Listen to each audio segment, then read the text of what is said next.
जसको जीवन सूत्रबाट सजिलै खुल्छन् कयौं अडचना, जसको बीज परेर मात्र जगमा फक्रिन्छ नौलोपना, जसको मार्ग पछ्याउँदै समयका पाङ्ग्राहरू चल्दछन्, श्रद्धा साथ बुझौं कि वृद्ध जनती जिउँदा इतिहास हुन्, श्रद्धा साथ बुझौं कि वृद्ध जनती जिउँदा इतिहास हुन्। यो हो कार्यक्रम बुढ्यौली साहित्य।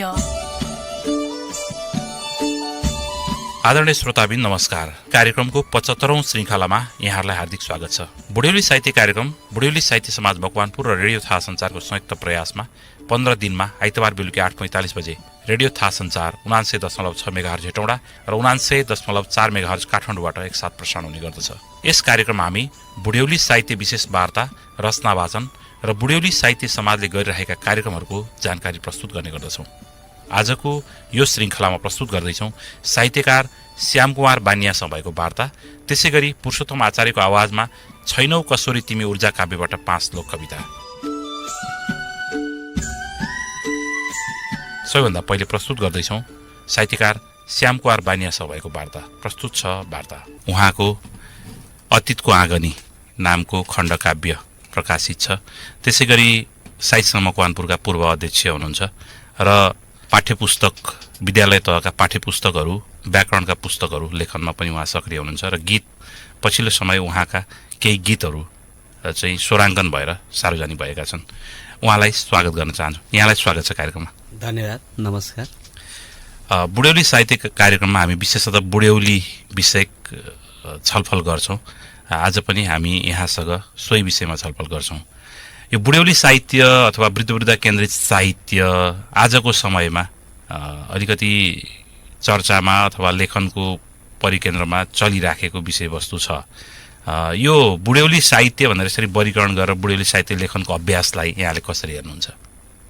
अब अहिलेको पछिल्लो समयमा जुन विषय उठान भइरहेको छ, यो असाध्यै सान्दर्भिक प्रश्न उठाउनु हो। अब यसमा चाहिँ के देख्छु भने विशेष गरी साहित्य सिर्जना गर्ने क्रममा विभिन्न खालका पाटाहरूलाई छोएर काव्य सिर्जना गरिरहेका छन् स्रष्टाहरूले।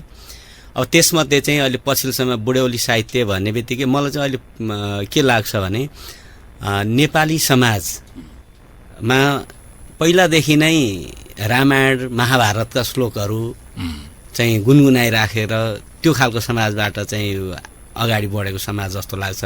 किनभने मेरो घरकै परिवेश पनि त्यस्तै थियो। मेरो घरमा हजुरआमा हुनुहुन्थ्यो, हजुरबुवा हुनुहुन्थ्यो। उहाँहरूको चाहिँ कविता म बारम्बार सुनिरहन्थेँ। रामायण भट्याइराख्नुहुन्थ्यो, त्यसै गरी महाभारत पढ्नुहुन्थ्यो। देवी भागवत, ल बाबु यति श्लोक यो पढ्नु पऱ्यो, आज यति सुन्नु पऱ्यो भन्नुहुन्थ्यो। र यसको चाहिँ एउटा कारण के लाग्छ भने अब त्यतिखेर अहिलेको जस्तो विभिन्न खालका चाहिँ सञ्चारका माध्यमहरू थिएनन्। रेडियो थियो, अरू के भने पढ्नु पर्थ्यो र गाउँमा कोही पढेको मान्छे छ भने उहाँहरूबाटै केही कुरा सुन्न लालायत हुने। घरमा किताबहरू छन्, ल पढेर सुनाएर के छ भन्ने त्यो खालको अवस्था थियो। र अब अहिले पछिल्लो समय चाहिँ के देखेको छु भने अब त्यो पढिदिने मान्छे पनि अब गाउँबाट बिस्तारै बिस्तारै विस्थापित हुँदै गएको देखिरहेको छ। युवा पुस्ताहरू बाहिरिँदै जाने, अब छोरा नातिहरू बाहिरै बसिराख्ने, बाहिर जाने, बाहिरकै पिआर होल्डर हुने खालको जुन अहिले प्रवृत्ति बढ्दै गएको छ। र यो बिचमा अब वृद्धलाई भुलाउने एउटा माध्यम के हुन सक्छ त भन्दा यो साहित्य नै हो। साहित्यमा त सबै विषयहरू अट्न सक्छन्। अब त्यहाँ धर्मका कुरा रहलान्, विज्ञानका कुराहरू रहलान्, होइन, अनि त्यस गरी उहाँहरूका चाहिँ दुःख पीडाका कुराहरू रहलान्। यी सबै कुराहरू समेटेर पछिल्लो समय जुन खालको यो अहिले अभियान जस्तै चलेको छ, यो चाहिँ अहिले पछिल्लो समयको लागि निकै सान्दर्भिक हो भन्ने लाग्छ मलाई। हजुर, यहाँले बुढ्यौली साहित्यको महत्त्वको कुरा गरिहाल्नुभयो। साथै जस्तो यो बुढ्यौली साहित्यले समावेश गर्ने विषयवस्तुहरू चाहिँ हामीले अघि अफ द रेकर्ड कुराकानी गर्दै गर्दाखेरि पनि अलिकति यो बुढ्यौली भन्ने शब्द नै निराशाजनक जस्तो बुझिने हो कि भन्ने जस्तो यहाँले भन्दै हुनुहुन्थ्यो। साथै बुढ्यौली साहित्यमा आउने कुराहरू पनि अलि निराशाजनक, बुढाबुढीका पीरका कथाहरू, बुढाबुढीका अप्ठ्याराका कथाहरू मात्रै भएर अलि झन् निराशा उहाँहरूलाई थप्ने खालको समस्या बन्ने हो कि भन्ने ढङ्गले यो साहित्यलाई चाहिँ कस्तो खालको साहित्य बनाउँदा ठिक हुन्छ होला, यहाँको के रहन्छ मत? अब यसमा चाहिँ यस्तो छ, यो विशेष गरी अघि नै पनि मैले भने जस्तो बुढ्यौली भन्दाखेरि मलाई त्यति मिठास चाहिँ नलागेको, त्यति मिठो सुनिँदैन। अब भन्न चाहिँ अब पहिलाका बुढापाकाहरूले भन्थे डाँडामाथिका जुन भयो हामी भन्नुहुन्थ्यो होइन, बुढ्यौली लाग्यो अब भन्नुहुन्थ्यो, त्यही हिसाबले पनि यो शब्द प्रयोग भएको होला। तर त्यति भनिरहँदाखेरि अब बुढ्यौली लाग्यो भन्ने कुरो म चाहिँ उमेरले मान्छे बुढो हुन्छ जस्तो लाग्दैन, त्यसमा चेतनाले मान्छे बुढो छ कि छैन भन्ने कुरा, परिपक्व कति छ भन्ने कुराले चाहिँ ऊ बुढो हो कि होइन भन्ने कुरा निर्धारण गर्छ जस्तो लाग्छ। कतिपय मान्छेहरू देख्छौँ हामीभन्दा पछिल्ला भाइ बहिनीहरूलाई नै मैले यसो हेर्छु, तिनीहरू चाहिँ मेरा हजुरबा भन्दा पनि बुढो जस्तो लाग्छ। किनभने समाजसँग त्यति उ छैन, एकाङ्कीपन अहिले पछि त्यो बढ्दै गएको छ। तर बुढाखाडा उमेरमा पनि अब हाँसी मजा गर्न सक्ने, ठट्टा गर्ने, रमाइलो गर्ने, आफन्तहरू भेटघाट गर्ने, इष्टमित्रको खोजी गर्ने होइन, सन्चो बिसन्च के छ कसो छ भन्ने 10 गाउँका मान्छेहरूका बारेमा चाहिँ चासो राख्ने जुन परिपाटी हाम्रा अग्रजहरूमा छ, त्यो कुरोलाई चाहिँ मलाई लाग्छ बुढ्यौली साहित्य भन्नु नि त्यसलाई अरू नाम चाहिँ अलि मिठो केही गर्न सके हुन्थ्यो कि भन्ने लाग्छ। एउटा कुरो त्यो, र अर्को कुरो बुढ्यौली साहित्य भने जम्मै निराशा कुरा नै लेख्नुपर्छ भन्ने पनि होइन। हुन चाहिँ हाम्रो फेरि कस्तो छ हाम्रो मानसिकता भने हामी अर्काको उन्नति र प्रगतिका कुरा सुन्दाखेरि भन्दा अर्काको दुःख, अर्काले भएका र अर्काका पीडा सुन्दाखेरि चाहिँ हामी अलि बढी भावुक हुन्छौँ। त्यो चाहिँ वाह भन्ने हाम्रो परिपाटी छ। अब साहित्यले लगभग खालि राम्रा कुराको मात्रै बखान गरेर मात्रै पनि अब साहित्य नहल, त्योभित्र पीडा पनि छ, यथार्थ पनि समेट्नु पर्यो। अनि 2-4 जना खुसी भयो भने अधिकांश मान्छे कति त दुखी पनि छन्। अनि थोरै अब दुखी छन् भने पनि त्यो थोरै मान्छेका दुःख चाहिँ साहित्यले अभिव्यक्त गरिदिँदाखेरि त्यो धेरैलाई फेरि मन पर्ने नै हुन्छ। त्यो भएको हुनाले अब कसले कति सुन्छ, कस्तो रचना सुन्छ भन्ने कुराले चाहिँ महत्त्व राख्छ। त्यसकारण हामी स्वभावैले अर्काको दुःख र अर्काको पीडामा अलि रमाउने, तपाईँ रोमान्टिक फिल्म हेर्न जानुभयो भने खुसी भएर तपाईँ आउनुहुन्न, हाँस्नु आउनु होला, बिर्सिनुहुन्छ। तर त्यो पात्रले भोगेको दुःख चाहिँ सधैँ सम्झनामा रहन्छ, त्यो चाहिँ तपाईँ हाम्रो मेमोरीमा बसिरहन्छ। त्यो भएको हुनाले साहित्यले यो चाहिँ सबै खालका विषयवस्तु उठान गर्न सक्नुपर्छ होइन, दुःखलाई पनि समेट्नुपर्छ, सुखलाई पनि समेट्नुपर्छ। र तर यो शब्दैसँग चाहिँ निराश भइहाल्नुपर्छ भन्ने चाहिँ लाग्दैन। त्यो भित्रका जुन समस्याहरू छन् ती समस्या चाहिँ साहित्यले समावेश गर्न सक्यो कि सकेन भन्ने कुरा चाहिँ प्रमुख हुन्छ भन्ने लाग्छ। हजुर, जस्तो अब बुढ्यौली अवस्थालाई नै लिएर यो साहित्यमा सिर्जना गरिन्छ, लेखिन्छ होइन। र नेपाली समाज हिजोभन्दा आज बिस्तारै बदलिँदै गएको छ। हिजो संयुक्त परिवार थियो, त्यहाँ वृद्धको पनि सुरक्षा हुने, तल्लो पुस्ताको पनि सुरक्षा हुने होइन, संरक्षण हुने अवस्थाहरू थिए। बिस्तारै परिवारहरू एकल परिवार रूपान्तरित हुँदै गएका छन्। अब यो समयको गतिलाई बदल्न पनि मुस्किल छ। यसरी बदलिँदै जाँदाखेरि वृद्धहरू असुरक्षित महसुस हुने, बिस्तारै किनारीकृत हुने र उनीहरूको पीडाहरू बढ्ने कारणले यी पक्षका आवाजहरू पनि बोलिनु जरुरी छ भन्ने ढङ्गले यो साहित्यको पनि उठान हुनु एक ढङ्गले आवश्यकीय नै देखियो।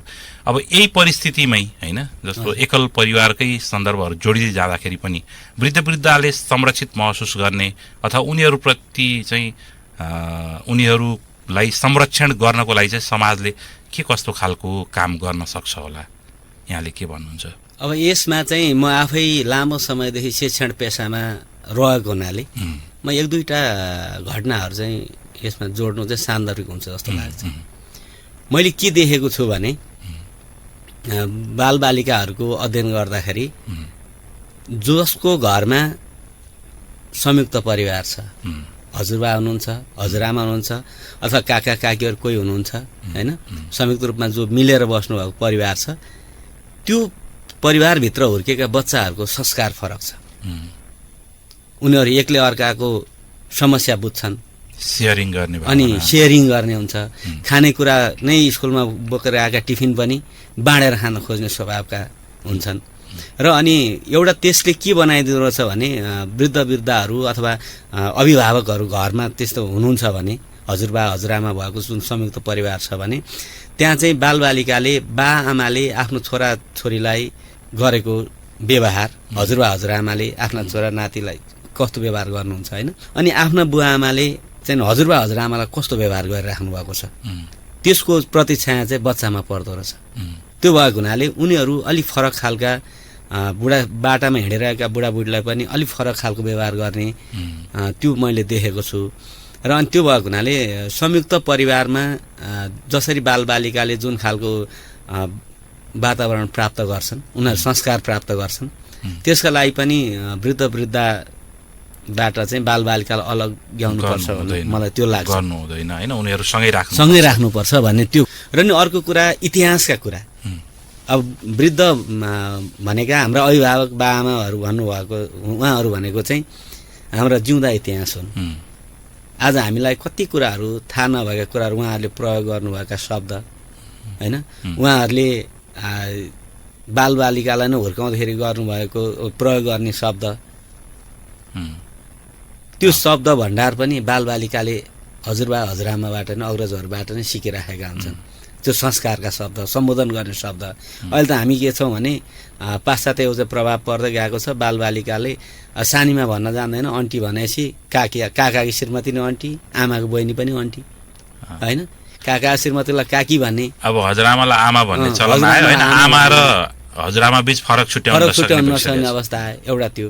र नि अर्को कुरा चाहिँ जुन अघि मैले भने, अनि बाबा र आमा मात्रै भएको अथवा एकल परिवार छ भने चाहिँ अब त्यहाँ बाआमाले जब आदर गर्ने मान्छे हुँदैन नि, कहिले काहीँ ठाक्का पर्ला, केही कुरा भन्ला, केही अभिव्यक्त होला, त्यसको प्रभाव बालबालिकामा पर्छ, प्रत्यक्ष प्रभाव पर्छ।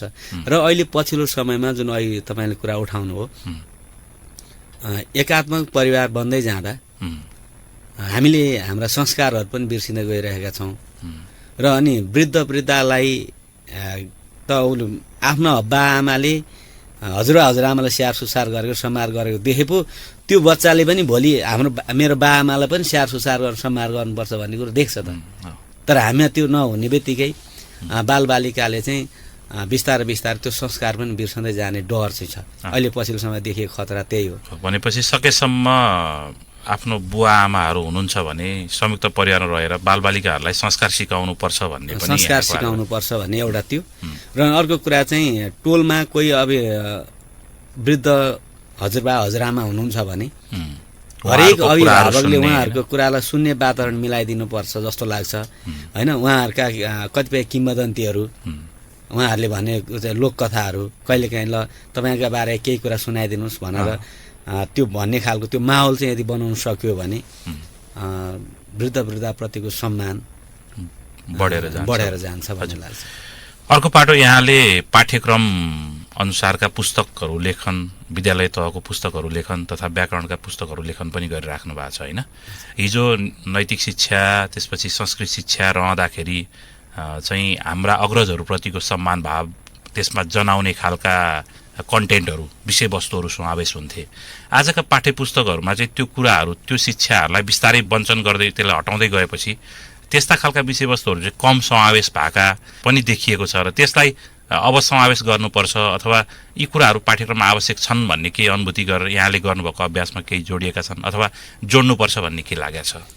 यो कति गम्भीर प्रश्न उठाउनु भयो सर। यसमा चाहिँ मलाई आफूलाई भएको अनुभव के हो भने, पछिल्लो समयमा जो मान्छे पाठ्यक्रम निर्माणका लागि तयार भएर गएका छन् उहाँहरू सचिनुपर्ने देख्छु म चाहिँ। पछिल्लो समयमा अहिले पाठ्यक्रमले जे कुराहरू निषेध गरेको छ त्यो हाम्रो समाजलाई निषेध गर्ने खालका छन्।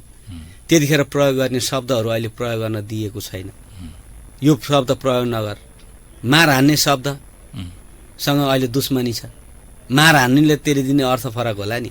यो बालबालिकाको लागि चाहिँ भने यसले हिंसा जनाउँछ, यसलाई निषेध गर्नुपर्छ, यस्तो त्यो शब्द चाहिँ मेरो पाठ्य पुस्तकबाटै हटाउन लगाइयो, मार हान्ने शब्द होइन।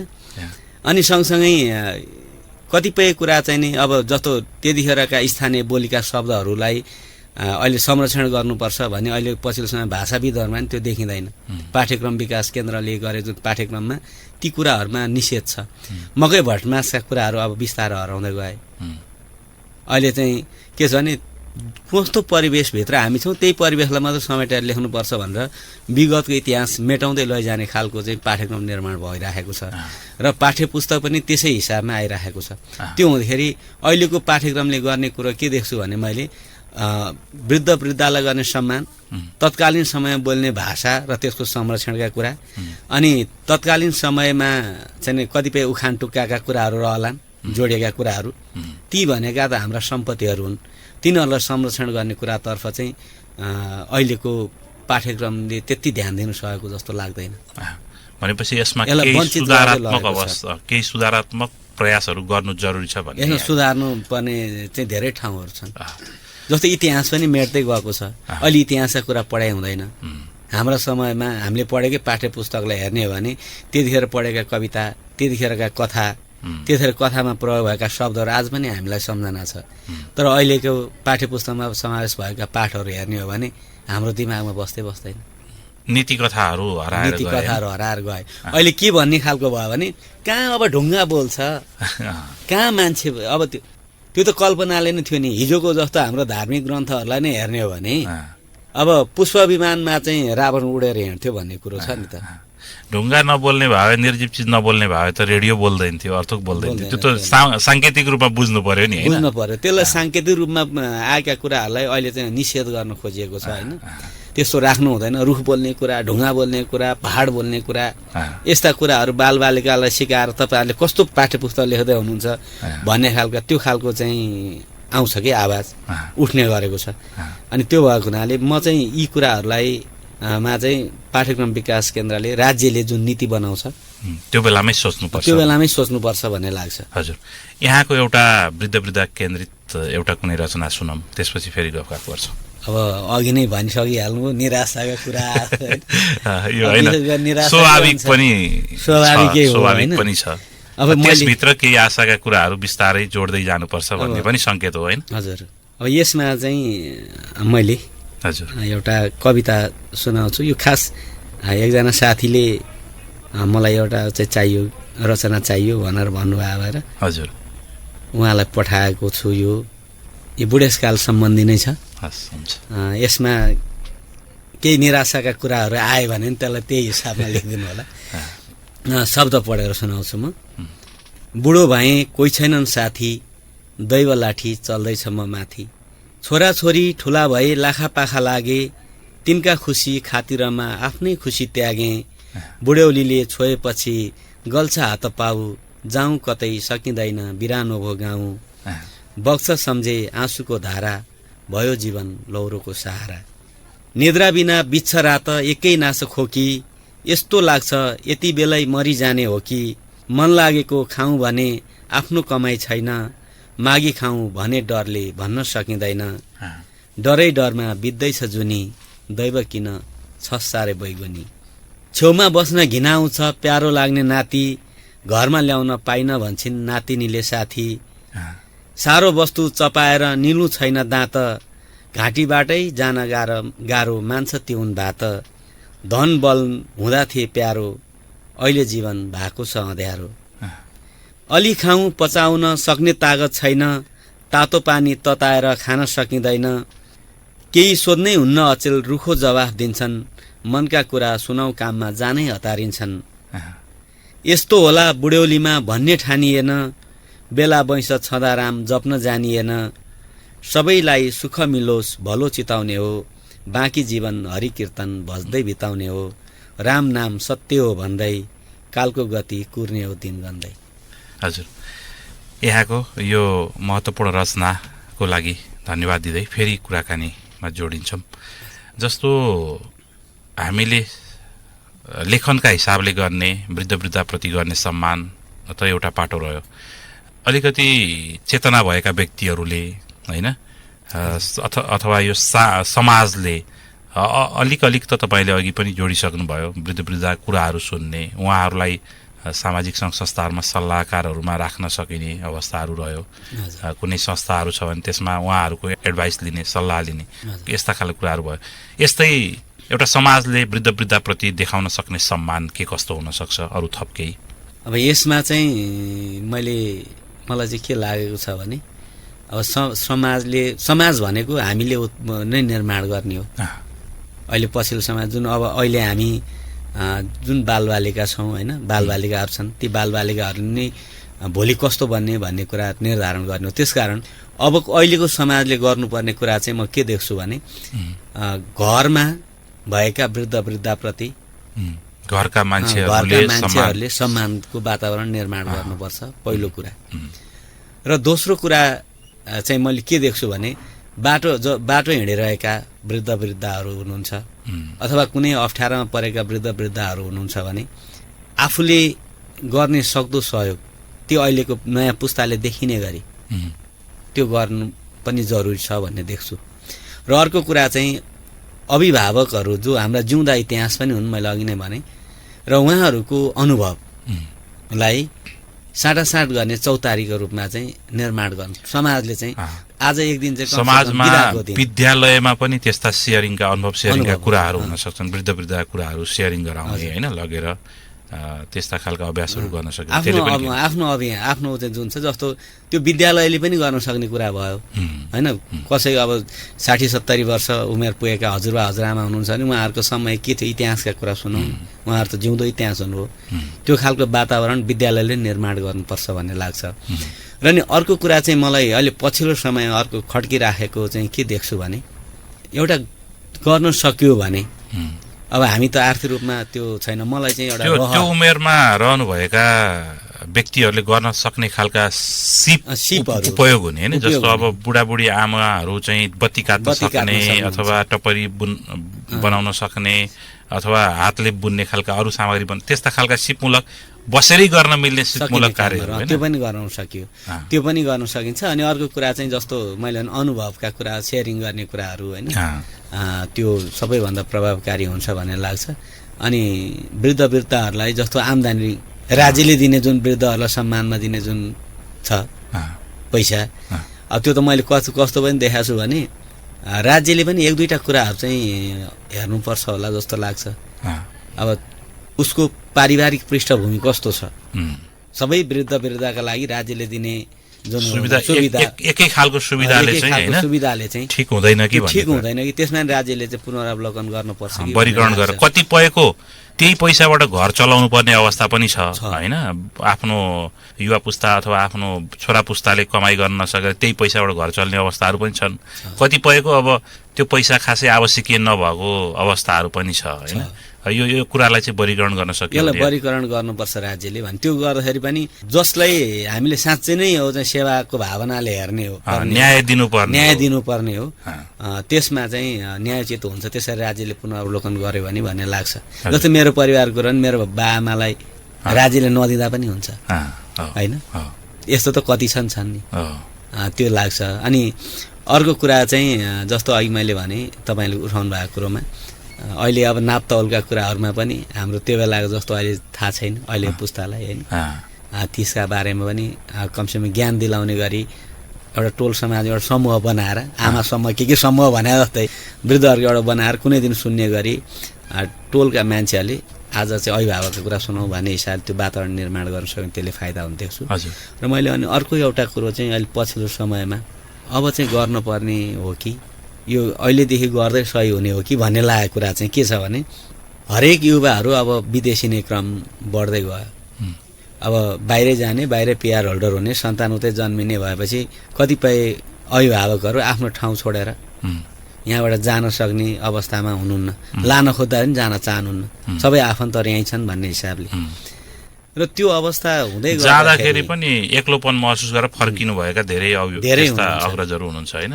अब त्यसका लागि चाहिँ मलाई के लाग्छ भने बरु समाजको सबैजना मिलेर कुनै ठाउँमा, अब हाम्रो त किन हामी त धार्मिक विविधता भएको समाजभित्र छौँ, त्यो भएको हुनाले मन्दिर पनि त्यहीँ होस्, चर्च पनि त्यहीँ होस् होइन, गुम्बा पनि त्यहीँ होस्, एउटा सानो खालको चाहिँ मिलेर एउटा निश्चित ठाउँमा कुनै दिन चाहिँ नि एउटा मन बहलाउने, आफ्नो अनुभवहरू साटासाट गर्ने, दुःख पोख्ने ठाउँ, भजन कीर्तन गर्ने होइन, अथवा पार्कहरू निर्माण गरिदिने वृद्धहरूका लागि त्यस्तो खालको व्यवस्था राज्यले गर्नुपर्छ, त्यो खालको व्यवस्थापन चाहिँ राज्यले गर्नुपर्छ भन्ने यहाँको। हजुर, अर्को पाटो जस्तो वृद्धावस्थाका कुरा, वृद्धाश्रमका कुराहरू पनि छन् होइन। विभिन्न तहका वृद्धाश्रमहरू चलेका छन्, त्यसमा चाहिँ विशेषतः व्यक्तिगत पहलमा अथवा केही संस्थागत पहलमा चाहिँ त्यस्ता खालका वृद्धाश्रमहरू छन्। अलि विकसित देशका कुराहरू गर्दाखेरि चाहिँ राज्यले नै वृद्धाश्रमहरू, राज्यकै अपनत्वमा वृद्धाश्रमहरू सञ्चालन गर्छ र त्यहाँ चाहिँ राज्यले उत्तरदायित्व लिन्छ। हाम्रोमा चाहिँ अलिक त्यस्तो छैन होइन। कतिपय त देखावटी, नाम नामेसी अथवा कमाउने थलोको रूपमा पनि यस्ता संस्थाहरूलाई प्रयोग गरिएका भनेर पनि कुराहरू आइराखेका छन्।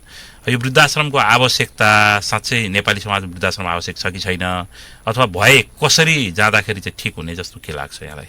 अब यस्तो छ, अहिलेसम्मको चाहिँ परिवेशले चाहिँ नेपाली समाज वृद्धाश्रम आवश्यक नै छ भन्ने चाहिँ मलाई लाग्दैन है। आवश्यक छ जस्तो लाग्दैन। केहीमा चाहिँ अब पछिल्लो समय जस्तो अघि पनि तपाईँले भन्नुभयो, मैले के देखेको छु भने कतिपय वृद्धाश्रम चाहिँ कमाउने भाँडाको रूपमा देखाएर यस्तो गरेको छु भने सेवाको भावनाबाट भन्दा नि यसबाट अतिरिक्त आम्दानी चाहिँ गर्न सकिन्छ भन्ने हिसाबले पनि चलेको जस्तो देख्छु। र कतिपय ठाउँमा चाहिँ बिचरा साँच्चै सेवा गर्छु भनेर गर्नुभएको छ, तर राज्यको दृष्टिकोण त्यसमा पुगेको छैन होइन। अनि राज्यबाट पनि उपेक्षित भइरहेको देख्छु म। त्यो भएको हुनाले जुन खालको बाहिरी देशहरूको अहिले सन्दर्भ जोड्नुभयो, बाहिरी देशहरूले जस्तै गरी वृद्धाश्रममा लगेर राखिदिने, सबै सेवा सुविधा दिने गरी बन्न त अझै पनि यो देशको समय लाग्ला होइन। त्यसको त्यो कल्पना त गरौँ, कुनै दिन त्यस्तो बन्ला पनि। तर राज्यले आजको भन्दा थप उत्तरदायित्व चाहिँ लिनुपर्छ। त्यो चाहिँ राज्यले आफ्नो जिम्मेवारी लिनुपर्छ र अनि सकेसम्म राज्यले चाहिँ वृद्धाश्रम खोल्न नबनाउनुको लागि त्यो खालको वातावरण निर्माण गर्नुपर्छ। राज्यले राम्रोसँग चाहिँ सुविधा दिएका होइन, बाआमालाई राम्रोसँग संरक्षण दिएका, हुर्काउने त्यो चाहिँ संरक्षण दिएर घरमा पनि राम्रो रेखदेख गरेकाको अभिलेखीकरण गरिदिने काम गर्नुपर्छ। त्यो भइदियो भने वृद्ध वृद्धाले अन्याय भोग्नु पर्दैन। त्यसमा चाहिँ त्यो भनेको चाहिँ स्थानीय तहको जिम्मेवारी हो। त्यो स्थानीय सरकारले कुन कुन घरको वृद्धहरूको अवस्था के छ होइन, त्यसको बारेमा त्यो सङ्कलन गर्ने, त्यसको अभिलेखीकरण गर्ने, उसलाई चाहिँ उसका छोरा नातिहरूबाट कस्तो व्यवहार भएको छ बेला बेला चाहिँ यसो बुझ्ने होइन। त्यसको मूल्याङ्कन गरेर वर्षमा चाहिँ एउटा कार्यक्रम गरेर चाहिँ उहाँहरूको सम्मान गरिदिने, त्यो वृद्ध वृद्धालाई सम्मान गरेर राम्रो वातावरण दिएर घरमा राखेका छोरा बुहारी नाति नातिनाहरू छन् भने उहाँहरूकोलाई चाहिँ बोलाएर सम्मान गरिदिने खालको वातावरण निर्माण भयो भने पनि वृद्ध वृद्धाले चाहिँ अन्याय भोग्नुपर्छ, पीडा सहनुपर्छ भन्ने लाग्दैन। हजुर, हस्, यहाँसँग महत्त्वपूर्ण कुराकानी भयो। विशेषतः वृद्ध वृद्धा केन्द्रित विषयमा छलफल भयो। यहाँको एउटा रचना पनि प्रस्तुत गर्नुभयो, हार्दिक धन्यवाद भन्न चाहन्छु। मलाई पनि यो रेडियो थाहा एफएममा जुन बोलाएर यो चाहिँ दुई शब्द राख्ने, वृद्ध वृद्धा आफ्नो अनुभव जुन सेयर गर्ने वातावरण निर्माण गरिदिनु भयो, यसका लागि यो कार्यक्रम सञ्चालक तपाईँ र टिमप्रति हार्दिक आभार व्यक्त गर्दछु। विशेष गरी यो प्रविधिमा रहेर हाम्रो आवाजलाई तपाईँहरूसम्म पुर्याइदिनका लागि, जनतासम्म पुर्याइदिनका लागि जुन खालको भूमिका निर्वाह गर्नुभएको छ, दर्शन छेत्री भाइप्रति हार्दिक आभार व्यक्त गर्दछु र धन्यवाद। हस्, धन्यवाद उहाँलाई, उहाँको एउटा कविता र उहाँको महत्त्वपूर्ण विचारहरूका निम्ति।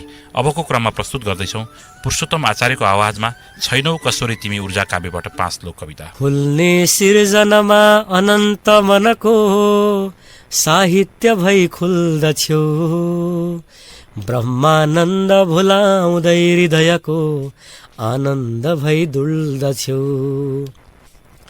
सारा काव्य मथि नभई रस दिने नौनी सुधा हौ तिमी, नौनी झै रसयो भुलेर म भनु छैनौ कसोरी तिमी।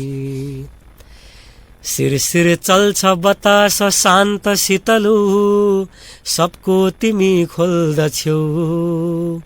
हावा बन्छ हुरी दुखेर दिलले, चर्को तिमी बोल्दछ्यौ। चल्ने शान्त अशान्त भई पवनको, आधी हुरी हौ तिमी। बिर्सियो बहने समीर म भनु छैनौ कसोरी तिमी। निद्राबाट जगाउँछौ उठ भनी त्यो प्रातमा हरदम, तन्द्राबाट झकाउँछौ सुत भनी त्यो रातमा हरदम। रक्षा प्रात र रातमा गरिदिने देवी स्वयं हौ तिमी। देवी हरदम कि भुलेर म भनु छैनौ कसोरी तिमी। लाली त्यो रङमा फुलेर उभिने थुङ्गा तिमी बन्दछौ। छर्नु बास अनन्त कीर्ति गुणले संसारमा भन्दछौ। फुल्ने आँगन छेउका मखमली जाही जुही हौ तिमी। बास्ना फूल भुलेर आज म भनु छैनौ कसोरी तिमी। फनफन घुम्दछ त्यो बतास भुमरी तिम्रै छ फनको त्यहाँ। तान्छौ पत्कर चक्र भई वरिपरि तिम्रै चरणको त्यहाँ। आफै भित्र समेटिँदै घुमिदिने हौ चक्रवातै तिमी। आफ्नै केन्द्र भुलेर आज म भनु छैनौ कसोरी तिमी। आफ्नै केन्द्र भुलेर आज म भनु छैनौ कसोरी तिमी। छैनौ कसोरी तिमी। धन्यवाद। धन्यवाद उहाँलाई लेखन र वाचनका निम्ति। आजको कार्यक्रममा हामीले प्रस्तुत गर्यौं साहित्यकार श्यामकुमार बानियासँग भएको वार्ता, त्यसै गरी पुरुषोत्तम आचार्यको आवाजमा 5 लोक कविता। कार्यक्रमबाट बिदा लिने बेला भएको छ। प्रविधिमा सहयोग गर्ने दर्शन छेत्री, कार्यक्रम संयोजक आरसी रिजाल र म नियमित प्रस्तुता सुभाष खनाललाई बिदा दिनुहोस्। आगामी 15 दिनमा चैत 18 गते पुनः आउनेछौँ। शुभरात्रि, नमस्कार।